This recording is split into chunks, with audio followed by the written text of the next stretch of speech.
G'day guys, thanks for checking out Super Little Challenges. I'm Daniel Thomas and my guest today is known as the Life is Too Short guy. His real name is Scott White and he worked on Wall Street for over 10 years in investment banking before becoming an entrepreneur and business builder. He has since become the CEO of a public real estate company, and his mission is to inspire everyone he meets to focus on happiness, gratefulness, and positivity. I can assure you that his positivity is contagious, and I walked away from our conversation feeling pumped. So I hope you enjoy it. Let's go. I'm also very curious as to the world of Wall Street. I understand you've worked on Wall Street, and that's a world I only know from what's represented in film. Would you say that's an accurate depiction from your experience? It's a very high energy, go type of work environment. Yes, there's no doubt about it. It's a unique and interesting place. It was my first, I don't know if I'd say my first job, but one of my first jobs. I graduated undergraduate college, then I worked as an accountant for a couple of years, then I went back to law school, and then after law school, I started in investment banking on Wall Street right away. So it was my first kind of bigger job, so to speak, and I did it for about a decade, and it's a fascinating place. It's like everything else in life. There are pros and cons. When I look back in the rearview mirror, I'm incredibly grateful that I did it. I would encourage other people to think about a Wall Street journey because I think the training is unbelievable. I would love to hire people that have cut their teeth, grown up on Wall Street. I think my ability to work under pressure, to multitask, to push myself really were created in my early days on Wall Street. My attention to detail, my focus on sort of raising the bar. I mean, the bar is very high in the Wall Street environment, very high. So a lot of those skills are phenomenal, but it's a pretty crazy life. I will tell you that when I look back on it, I sometimes I'm like, why would anyone do that? I mean, it's easy to talk about working 100 hours a week. When you do it, it's a different life. I mean, you can't fully comprehend what it means to go home for an hour or two to shower, brush your teeth, change your clothes, come back to the office, to sleep under your desk, to have plans canceled on you, to work holidays, to miss family events. I mean, it's pretty crazy. It's a choice. It's a lifestyle choice, and it worked for me at that time. It's certainly not something I'd want to do at this point in my life. But as a foundation, a training ground, call it an apprenticeship, so to speak, I thought it was phenomenal. And again, I would absolutely do it again. The positives definitely outweighed the negatives. How did you keep yourself balanced in that time? As you say, if you're smashing out 100-hour weeks and it's kind of... There was no balance. There was no balance. I mean, there really wasn't. I'd be kidding if I told you there was balance. There really wasn't. I mean, when you think and you do the math, again, I've interviewed people for Wall Street for many years, kids in college are always like, yeah, I could work 80, 90 hours a week. And I'm like, yeah, everyone could say that until they do that. And when you realize that you go home at, call it 3:00 in the morning and you're back at your desk by 6:00 in the morning and you put your head down on your desk to sleep for a little bit, or we had a lounge at one point in time and you see people sleeping in there. I mean, there is no balance. There's no question about it. It's a commitment. It's all in and then some. And again, like I said, it had a lot of positives. I started with the positives. I would do it again. I'd encourage other people to consider doing it. But you have to realize it is a very significant sacrifice.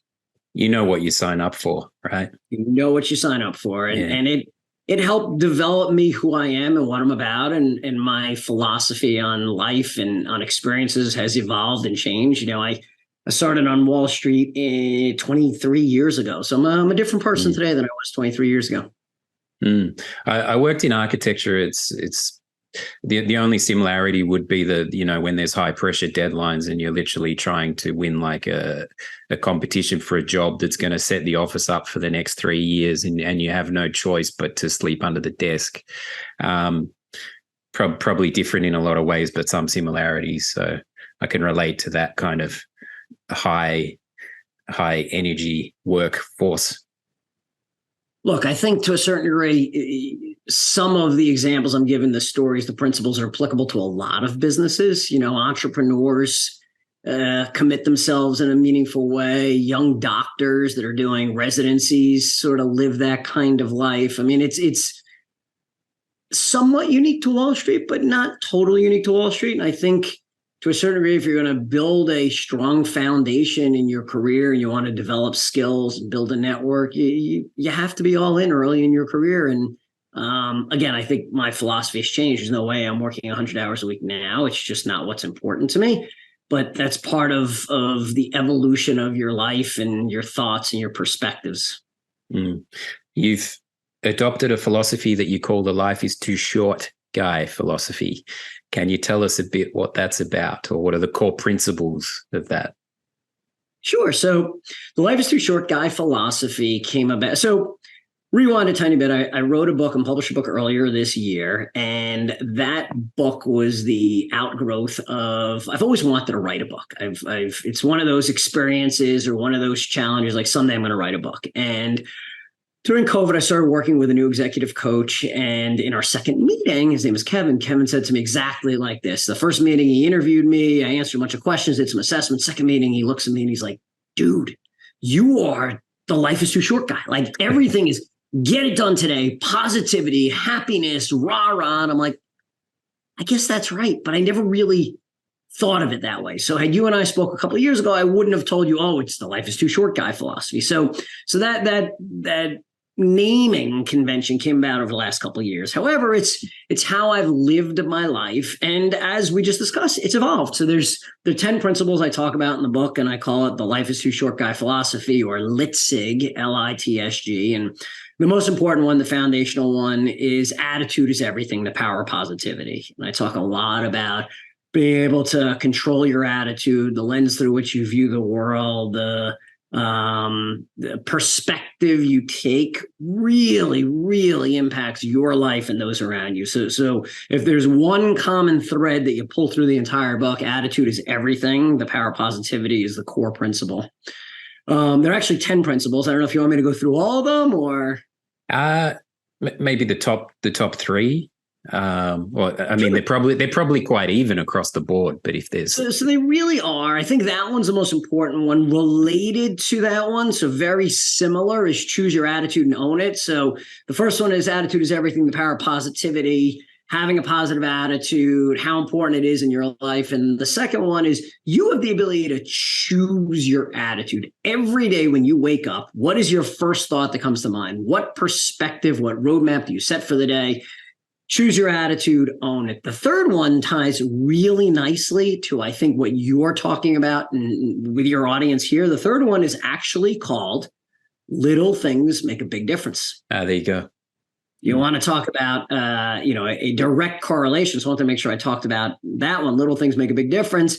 And little things make a big difference. There's so many small things you could do throughout the day to make your life a happier life, to make you more positive.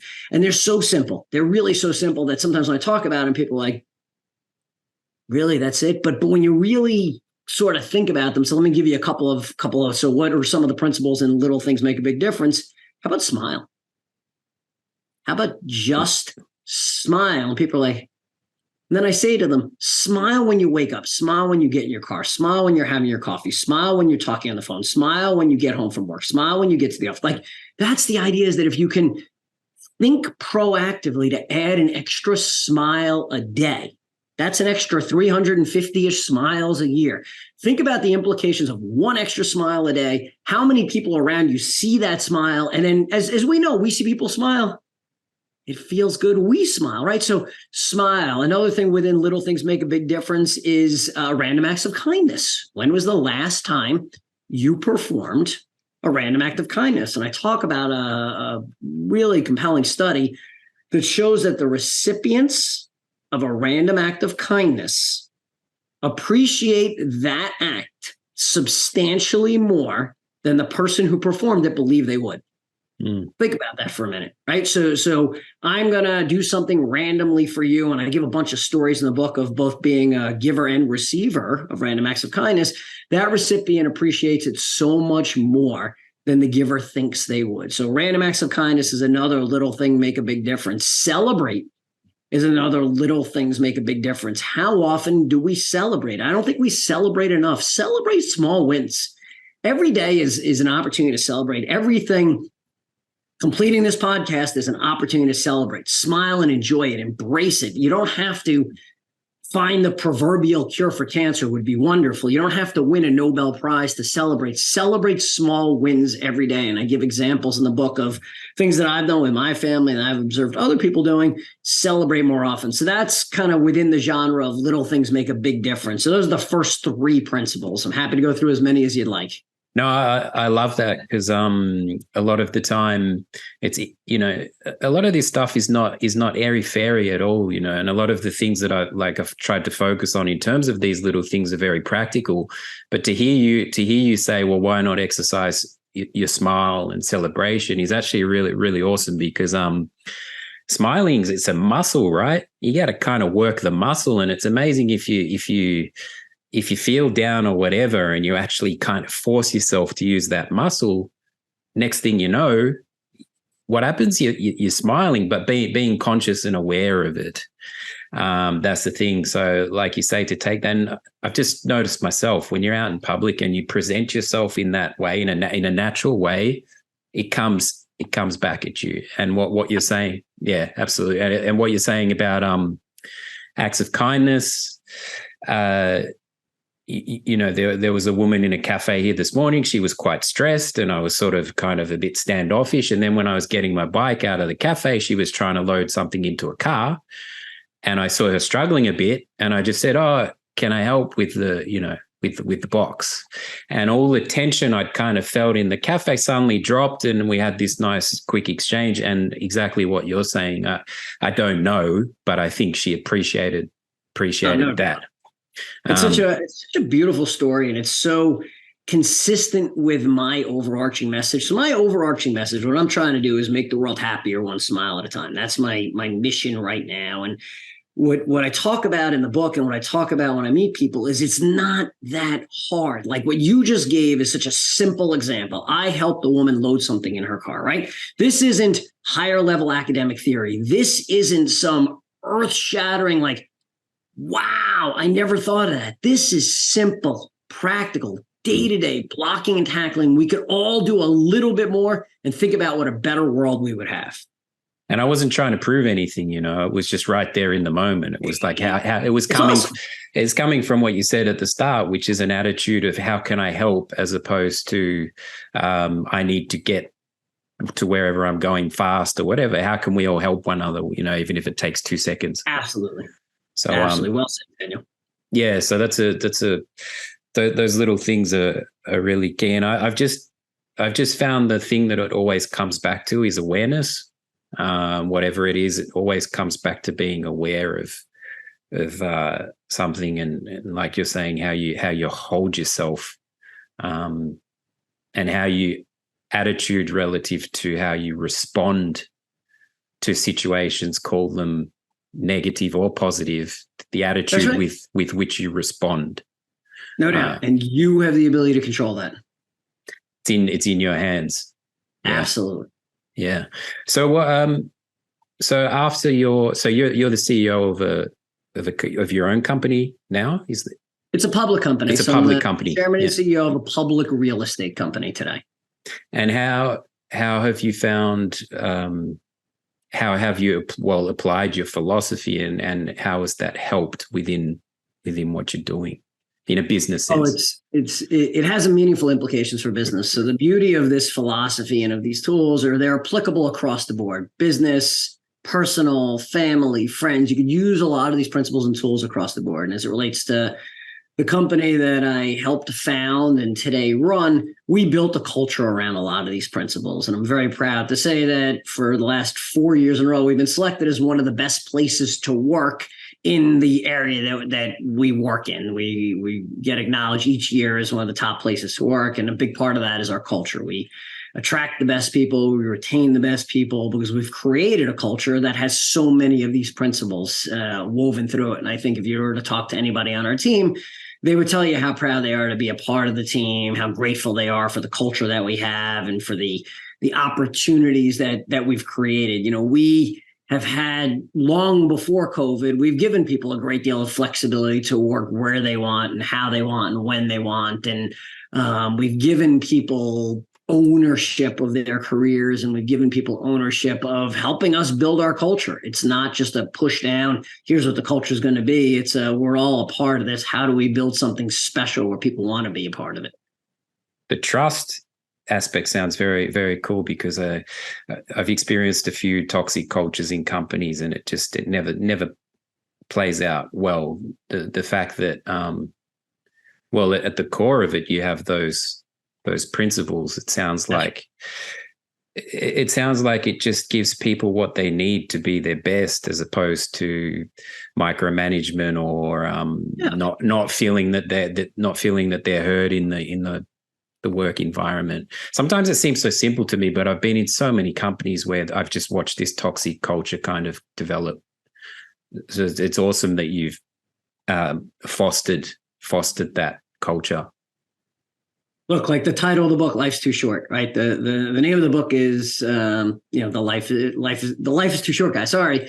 And when I think about working in a place that you're not enjoying, you're not respected, you're not trusted, you're not treated with respect. Again, why would you want to do that? Life's too short. Move on. Go do something where you're appreciated. Go do something where you feel like you have ownership and you're contributing and you're moving the ball forward. It really is too short. And as we get older, you get more of a grasp of time. No doubt. And sometimes I'm like, because you do get this grasp of time relative to years on the planet. And you're like, wow, if you start doing, I've seen some of those kind of graphs and things. It's like, it's pretty, but yeah, it's there to be embraced, right? Look, that's part of it. So you already walked us into the fourth principle without even knowing it. The fourth principle is minutes matter. So the overall theme of the book is the intersection between urgency, gratefulness, and happiness. So it's not only about being grateful and happy, but do it today. Because in Minutes Matter, I talk about, and I like to do this math for people. I say, when you're born, using some round numbers and making some assumptions, the general life expectancy today is about 80 years, or at least a few years ago. So 80 years gives you 42 million minutes in your life. Now, as I think about who my readers are, and I think about who probably some of your listeners are, I'm guessing very few of them are newborns or young children. So invariably, they're probably somewhere midway along the spectrum of life. So if you just kind of draw an assumption and say, yeah, most of your listeners, my readers, are plus or minus 40. May or may not be true, but it makes the math easy. That means you have 21 million minutes left in your life. You're going to sleep a third of them. Now you're down to 14 million minutes. You're going to, in your final years, likely slow down, have to deal with physical and or mental challenges. You'll probably lose another million or 2 million minutes there. So your average 40-year-old has 12 million minutes left, right? It sounds like a lot. It's not. So I encourage people, and I use this image. I say, think about your remaining minutes as a barrel of minutes. For me, I think about a wine barrel. You could use whatever symbolism you want of a barrel, but I picture this big wine barrel. And in it are these gold coins that are my remaining minutes. And every time I do something, including talking to you today, I reach into that barrel and I grab out some of those gold coin minutes and I use them. And I tell people, if you think about that image, there are two things I want you to think about. One, you have no idea how many coins are left in that barrel. You have no idea. So you have to treat each one with preciously, and make sure you use it in a thoughtful and deliberate way. And two, which is, I think, equally, if not more important, is we all have little leaks in that barrel. Some have bigger leaks than others. Don't let your minutes just drop out of the bottom and not know where you're using them. Be thoughtful, be deliberate, be proactive in how you use your minutes.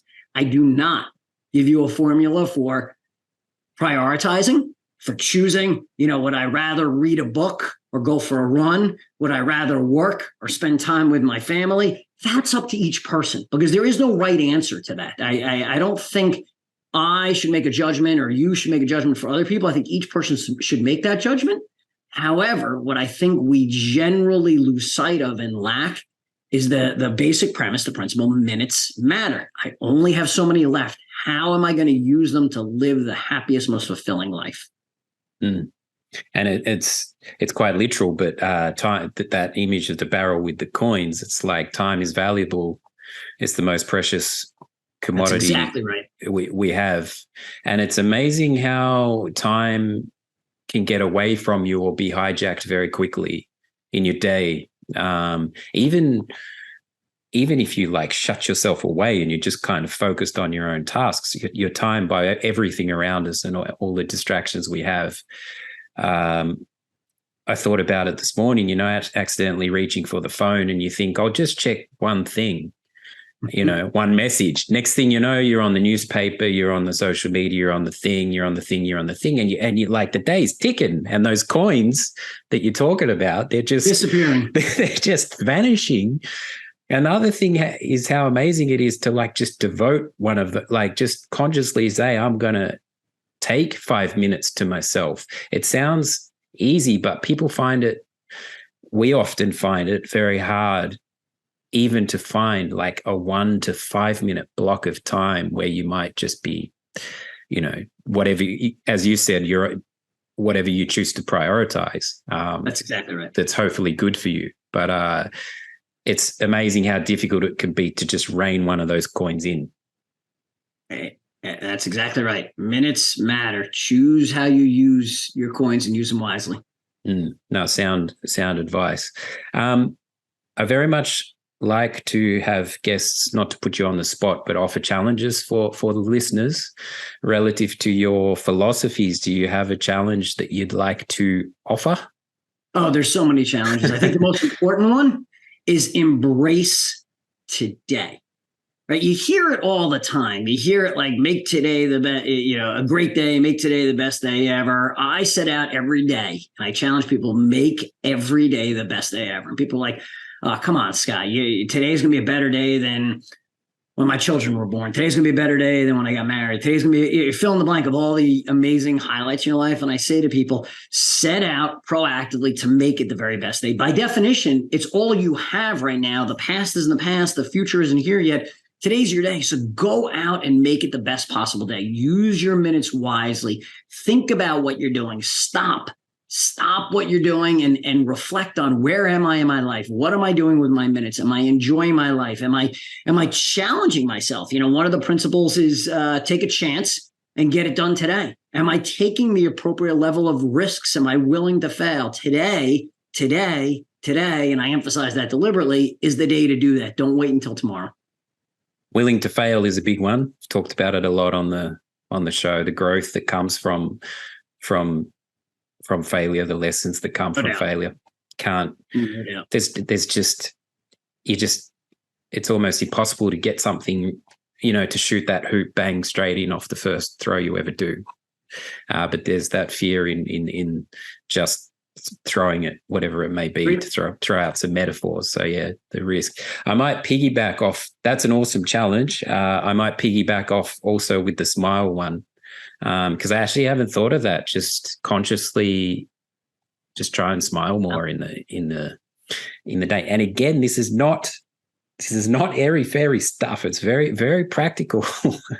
That's my main goal. When I set out to write this book, I went out of my way, worked really hard to make it a very approachable, practical, easy to read. So it's not full of academic studies. There's some empirical evidence, and I refer to some studies to give it some meat to it, but it's not the kind of book that you're going to read about, based on all these studies, here is a theory. It's not the kind of book that you would read and feel like it's an elitist book or anything like that. It's very much so practical. It's here, let me give you another tool if I can. Please. Yeah. Something that I talk about almost all the time. When people first hear it, I think they sort of roll their eyes like, yeah, all right, maybe. And I will tell you, over the last 6 months, as people have been reading the book and as I've been speaking on shows like this, I get emails and texts and notes a couple of weeks later, often with people saying, it made a world of difference. So here you go. It's this simple. Daniel, what was your very first thought when you opened your eyes this morning? What was the very first thing that came to your mind? This morning, Good question. It's going back a bit. Well, I have a morning practice of writing, and it was basically, am I going to go to my desk and write, or am I going to go to that cafe I mentioned earlier? It was sort of like get into that. But as I say, I then got distracted by the phone. Okay, so you answered it the way I'd say 75% of people when I ask, they can't remember, or it's something very kind of, it probably was like, I need coffee, or I probably have to go to the bathroom, or it may something have, very, very mundane. It may have been that may have been 10 minutes after I woke up as well. Like the very initial thing. Right. Is hard so here to you pinpoint. go. Very first thought. Yeah, you have three options. I want you to reach over, and I do this symbolically, and grab your glasses in the morning. Maybe you have real glasses, or maybe they're just symbolic glasses. When you put those glasses on, I think most people put on what I refer to there as kind of blurry glasses. They're opening their eyes. It's a new day. They're trying to figure it out. And they don't really have a big thought, right? You just put on your blurry glasses. For you, it's like, I think I'm going to write this morning. Okay. Unfortunately, I think a lot of people put on muddy glasses, and they don't always talk about it, but I know people wake up and they're like, oh, it's Monday. It's cold. It's dark. I have so much to do. I don't feel like getting out of bed. Why not? It's so easy. And again, it sounds simple, where it's like, really, is that going to matter? I'm telling you, it matters. And people have told me it matters. Reach over tomorrow morning and grab those bright, shiny glasses. Maybe they're rose-colored glasses. I don't know. It doesn't matter.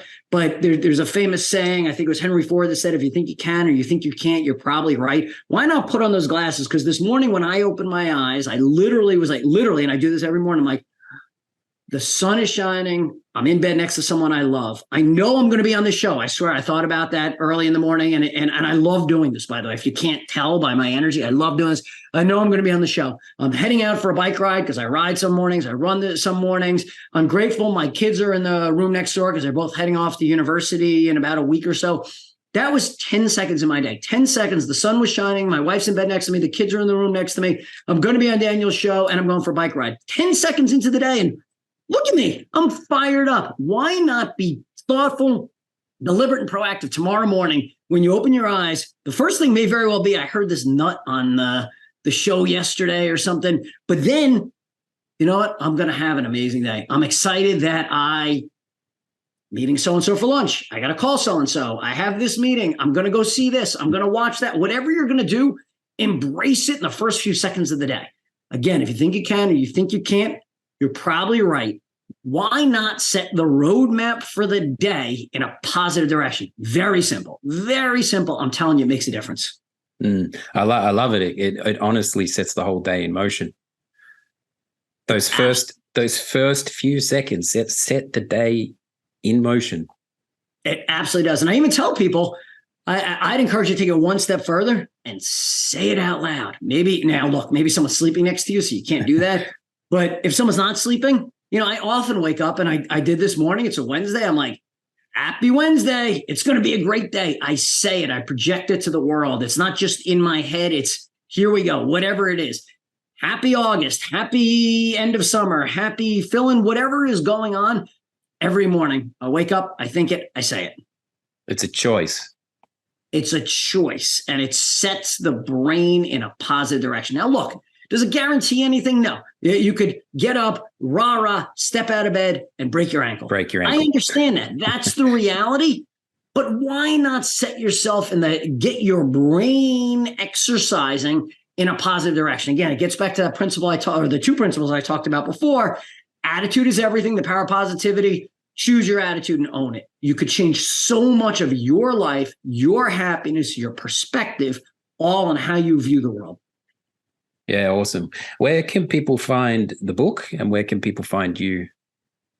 So the book is available on Amazon. The Life is Too Short Guy, Strategies to Make Every Day the Best Day Ever. Or you could find me, the book. You can learn more about my speaking platform. I'm doing a lot of professional speaking now to organizations, schools, companies, all by going to my website, lifeistooshortguy.com. Lifeistooshortguy.com. And feel free to email me, reach out. I love to hear from people, from readers or people that have heard me speak with reactions or thoughts or even criticisms. I'm learning too as I follow this journey. Yeah, healthy criticism is important. Absolutely. And Absolutely. then the willingness to dare to ask for healthy criticism as well. As long as it's healthy and it's coming from a positive place, I think it's constructive. It's a good way to learn. That's another one of the principles. Without even trying, we've covered a lot of principles. But one of the principles is learn. Every day is an opportunity to learn something new. Get out of your comfort zone and learn. So I'm all ears. Teach me, coach me, encourage me, give me feedback so I can learn and get better. Yeah, that's pretty cool how the principles have kind of naturally unfolded. Is there anything we haven't covered that you'd like to share? I don't think so. I would say that I am truly inspired, motivated, on a mission to make the world happier one smile at a time. This is a passion project for me. As we talked about before, I'm the full-time chairman and CEO of a public company. So this is not my day job. It is literally a mission. I want to see a happier world. I truly believe there's too much negativity, too much loneliness, too much. Yeah, I won't even use any more of those words because I don't want to hear them, but it's going on. We live in a society and we're surrounded by that. And I want to change that. I want to change the dialogue, and I want the world to be a happier place. And I'm hoping that this book and my speaking platform will do that. I hope I have an opportunity to influence at least one person who hears this to live a happier, more fulfilling life. Well, your positivity is really genuine, and it just comes across. And like I'm pumped talking to you. I just find it fantastic when this is coming from a genuine place. People have a bullshit radar, and this natural positivity, but also being realistic about that it as a choice. And on those days where maybe it's not feeling great, you still are making that active choice. Yeah. And that it's the small thing again. It's the muscle. If you work that muscle, yeah, you might bang the toe or whatever, but you're going at it with the right. I truly appreciate what you said about the authenticity, because there are a large number of my friends that have read the book or heard me speak, and I've heard the sort of feedback over and over again is, this is so who you are, and people that read this that don't meet you won't understand that. They won't fully grasp that I didn't just write this to write a book about someone else. This is who I am. So the fact that you've highlighted the authenticity, really, I thank you, because I appreciate that so much. This book and what I'm talking about is who I am. Yeah, my pleasure. And thank you so much for your time. Thank you for giving one of the, a few of those coins, putting the hand in and putting the coins into this, because even in a relatively short conversation, we've covered quite a lot of really nuggets there. Awesome. Well, thank you so much. A real pleasure.